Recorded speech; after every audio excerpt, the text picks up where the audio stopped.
Good morning, all of you. Today we'll be discuss about staff development.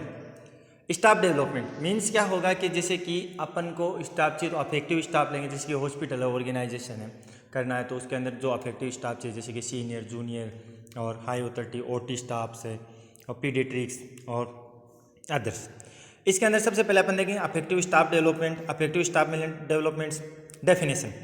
Affective staff developments of the staff such as staff is a critical features in ensure effective financial management भी होना चाहिए उसके पास, school importance भी होना चाहिए और to base of the self skill power भी होना चाहिए। स्टाफ डेवलपमेंट मतलब तीन चीज़ें देखेंगे, जैसे कि उसके अंदर फर्स्ट उसका फाइनेंशियल मैनेजमेंट करने वाला होना चाहिए और स्किल पावर भी होना चाहिए, सेल्फ अटेंडेंस लेने वाला। फिर आता है important criteria during staff development. अपन क्या क्या देखेंगे स्टाफ डेवलपमेंट करते समय, तो देखो staffing is a properly plan होना चाहिए, such as giving retraining system of staff, मतलब प्रॉपरली प्लान करने वाला होना चाहिए, और रिट्राइंग सिस्टम ऑफ स्टाफ मतलब जैसे सिस्टम में जो चेंजेस हो रहे हैं या फिर सिस्टम को सही तरीके से समझाने वाला होना चाहिए।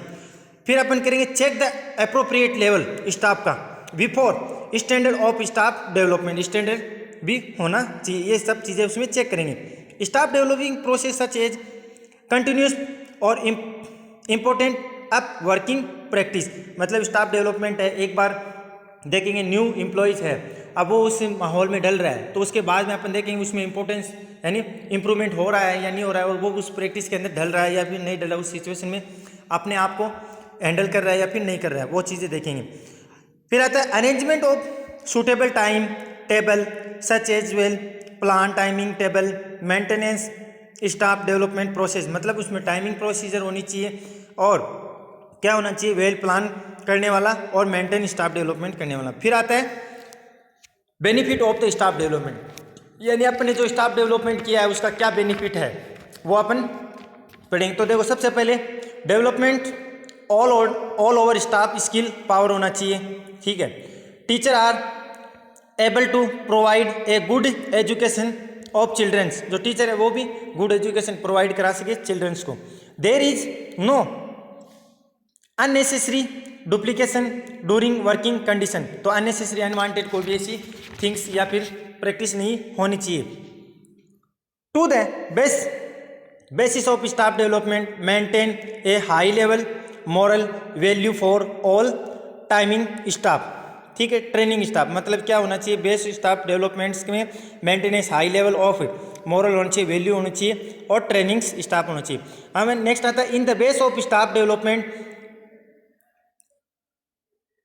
रिमेनिंग ऑफ फाइनेंशियल क्राइसिस भी होनी चाहिए। फिर है method of effectiveness of staff development, तो देखो कौन कौन से मेथड होनी चाहिए, तो स्टाफिंग पॉलिसी एंड प्रोसीजर भी होनी चाहिए उसमें, स्टाफिंग पावर परफॉर्मेंस भी, अप्रोचल सिस्टम भी होना चाहिए, according to role of governor भी होना चाहिए, और इन द बेस ऑफ है ना कैरिकुलम प्लानिंग भी होनी चाहिए, in the base of the information system भी होना चाहिए।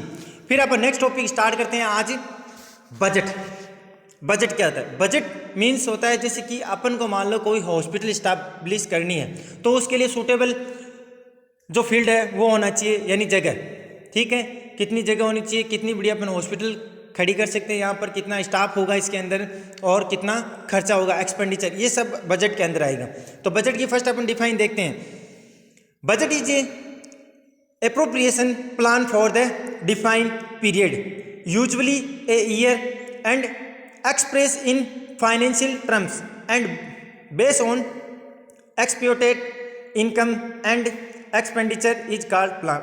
बजट मीन्स क्या होगा कि अपन ने जो प्लान किया गया है उस प्लान में बजट कितना होगा, तो एक्सपेंडिचर यानी टाइम कितना होगा, इसमें एक्सपेंडिचर कितना होगा, ये सब चीज़ें उसमें रहेंगी। So budget is A heart of administration and management, तो बजट है वो हार्ट है किसका, एडमिनिस्ट्रेशन एंड मैनेजमेंट का। अब टूल्स फॉर अफेक्टिव एडमिनिस्ट्रेशन, जैसे बजट में सबसे पहले एक्सिक्यूटिव प्रोग्राम, ये क्या होगा, जो सबसे हायर ओनर है, ठीक है, वो उसके अंडर में चलेगा। तो this programme such as budget should be programme such as, तो देखो this programme such as budget should be handed under the direction यानी सुपरविजन ऑफ चीफ एग्जीक्यूटिव, उसके अंडर में ये चलेगा।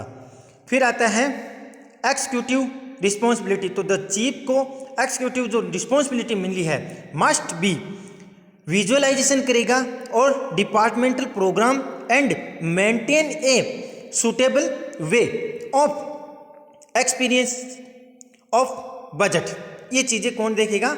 एक्सिक्यूटिव रिस्पॉन्सिबिलिटी की होती। फिर आता है इसमें रिपोर्टिंग। तो बजट प्रोसेस सच एज न prepare a estimate according to operational report are receive for में डिपार्टमेंट। इसका मीन्स क्या होगा कि जो रिपोर्टिंग मतलब कितना काम कितने दिन में हुआ है, कितने वर्कर ने किया है, कितना एक्सपेंडिचर हुआ है, कितना इसमें एक्सपेंडिचर होने जा रहा है, ये सब चीज़ें रिपोर्टिंग में आ जाएगी। फिर आता है multiple procedure. Multiple procedure means क्या होगा कि the method of budgeting are also depend the nature of operation. मतलब मल्टीपल यानी किसके ऊपर डिपेंड करेगा? द नेचर ऑफ ऑपरेशन, यानी जैसा अपना प्लान चल रहा है उसके अकॉर्डिंग जो बजट हो रहा है वो सब उस पर करेगा। फिर आता है फ्लेक्सिबिलिटी इन टाइमिंग। तो budget should be prepare according to time और सिचुएशन, यानी इतने टाइम में इतना काम होना ही चाहिए, तो उतना हो रहा है या फिर नहीं हो रहा है, कम या ज़्यादा। फिर budget should be prepare in a clarity, budget है वो क्लियर भी होना चाहिए। Budget should be prepare in a comprehensive process, मतलब विस्तार पूर्वक पूरा का पूरा होना चाहिए। Budget should be prepare in detail और स्पेसिफिकेशन भी होनी चाहिए। Budget is a prepare such as always time, यानी पूरा का पूरा टाइम होना चाहिए। फिर आता है objective of budget. Objective of budget में देखो टू प्रोवाइड करेंगे definite target for income and expenditure, मतलब जितनी सोचा उतनी इनकम देंगे और उतना ही एक्सपेंडिचर हो रहा है या फिर नहीं हो रहा है। फिर अपन देखेंगे to coordinate activity of affective department, यानी जो काम कर रहे हैं उनमें क्या तालमेल है या फिर नहीं है, वो चीज़ें भी देखेंगे। To prepare cash estimate monthly by monthly, month by month भी अपन उसका एस्टिमेट भी लेंगे। फिर देखेंगे अपन to provide useful tools for है ना कंट्रोल ऑफ मनी और कास्ट, मतलब जो अपन ने उसको माध्यम या फिर जो साधन दिए हैं उनको वो सही तरीके से यूज कर रहे हैं या फिर उनका सही तरीके से कंट्रोल कर पा रहे हैं या फिर नहीं, वो चीज़ भी देखेंगे। To provide a tools for communication and coordination, और उनको ऐसे टूल भी प्रोवाइड करेंगे जो इजी वे से कम्युनिकेशन कर सकें, कोऑर्डिनेशन मतलब तालमेल भी बिठा सकें।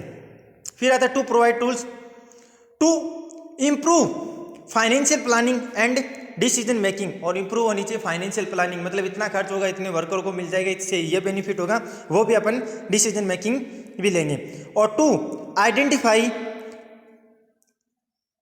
Countable and uncountable cost area, तो अपन ये भी आइडेंटिफाई करेंगे जो काउंटेबल है या फिर अनकाउंटेबल कंडीशन है वो एरिया वगैरह भी देख लेंगे। अब in the help of budgeting to maintain features policy, और जो ये बजट है वो अपनी जो फीचर्स पॉलिसी है उसको भी ये मेंटेन करके रखता है।